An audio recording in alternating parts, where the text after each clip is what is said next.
And as I'm in this deep, sorrowful prayer, I stop and I started to look around and I realized I was in complete darkness and I wasn't in any pain. So I started trying to figure out where I was. And my first instinct was to put my hand in front of my face to see if that I could see it. I was trying to determine if it was dark there or if there was just nothing to see. And when I couldn't see my hand, my next thought was to start clapping to see if I had hands. And I wasn't able to. And that's when the realization hit me. I've really died. I've already crossed over. I never had any of the recollection of leaving my body and seeing the earth fading beneath me.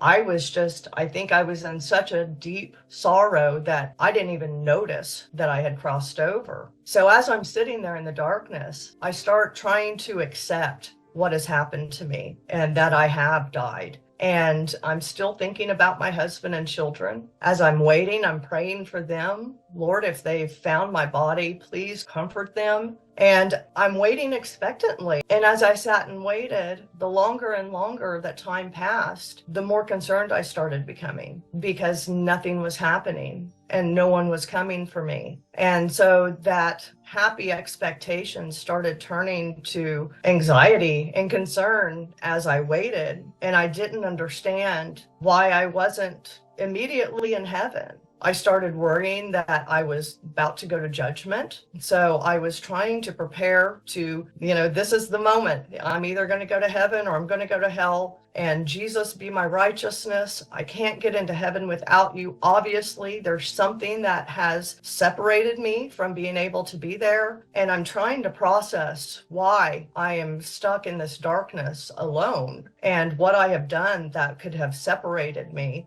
from having that wonderful homecoming that you hear so many other people speak about who have had near-death experiences and have had a radiant encounter. I was fully expecting that heavenly, acceptance and homecoming, but it never came. So while I'm sitting there, I became very aware of God, or what I call the source, all around me. And it felt eternal. It was everything that ever has been, is, and will be in existence. It was almost like the primordial state of it being there, where it could come into existence at any time. And it encompassed the beginning and the end. It was everything that ever has been. And what was so soul crushing for me was that I almost felt like I was in an invisible box where I was separated from everything in existence. And I was at the time still trying to grapple with being separated from my family, from my children and my husband, that I would never see them again at this point. And I was now separated from everything ever in existence. And that's very hard to take.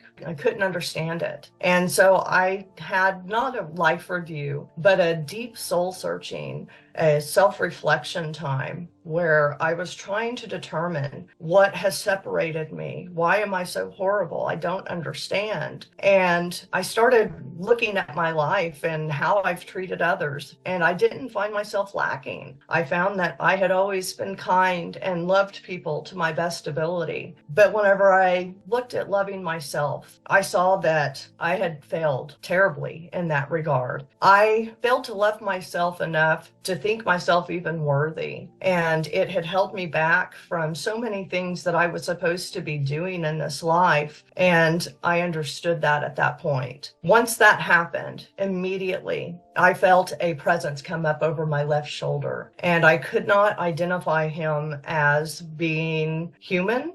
He wasn't necessarily an alien or an angel or a deity. I couldn't identify him at all, but I could identify that it was definitely a male presence. And as he approached me, he sent to me in my mind, "You're not going to be here forever." And instantly it calmed me. And it almost felt like he was hesitant, like he wasn't supposed to be intervening but he was showing me almost a sterile kindness because he saw the level of my distress. And once he did speak to me, like I said, it was instant calmness because I knew I wasn't alone, that someone else was there. And if I were to trust him, then I'm not going to be here by myself forever, which was such a terrifying thought when I was over there stuck in that situation. As soon as he did that, we started sailing off to the left. And as we did, I started seeing a faint purple glow off in the distance. And as we got closer, I could see these pink intersecting lines in between it. And where they came together, it glowed bright yellow. And it just gave off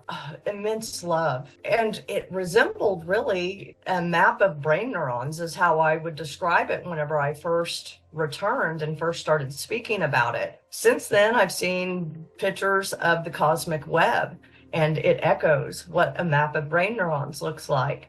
So either one of these would be a good representation of what I saw. But as we got closer and closer to it, I could just feel that love radiating off. And my interpretation of it was that it was this congregation of souls and of all of the goodness from humanity from beginning to end was just there within that nebula. And he told me that's the fabric of humanity. And when he did, I just sat there because I felt like something so amazing had been revealed to me. One of the mysteries that most people don't ever get to see. For some reason, he took me by that and let me see that and revealed that to me. And I wanted so much to go to it, but he kind of indicated, no, it's not for you. And I didn't even have time to process that before we were sailing off again to the left. And as we did, instantly, I was inserted back in my body.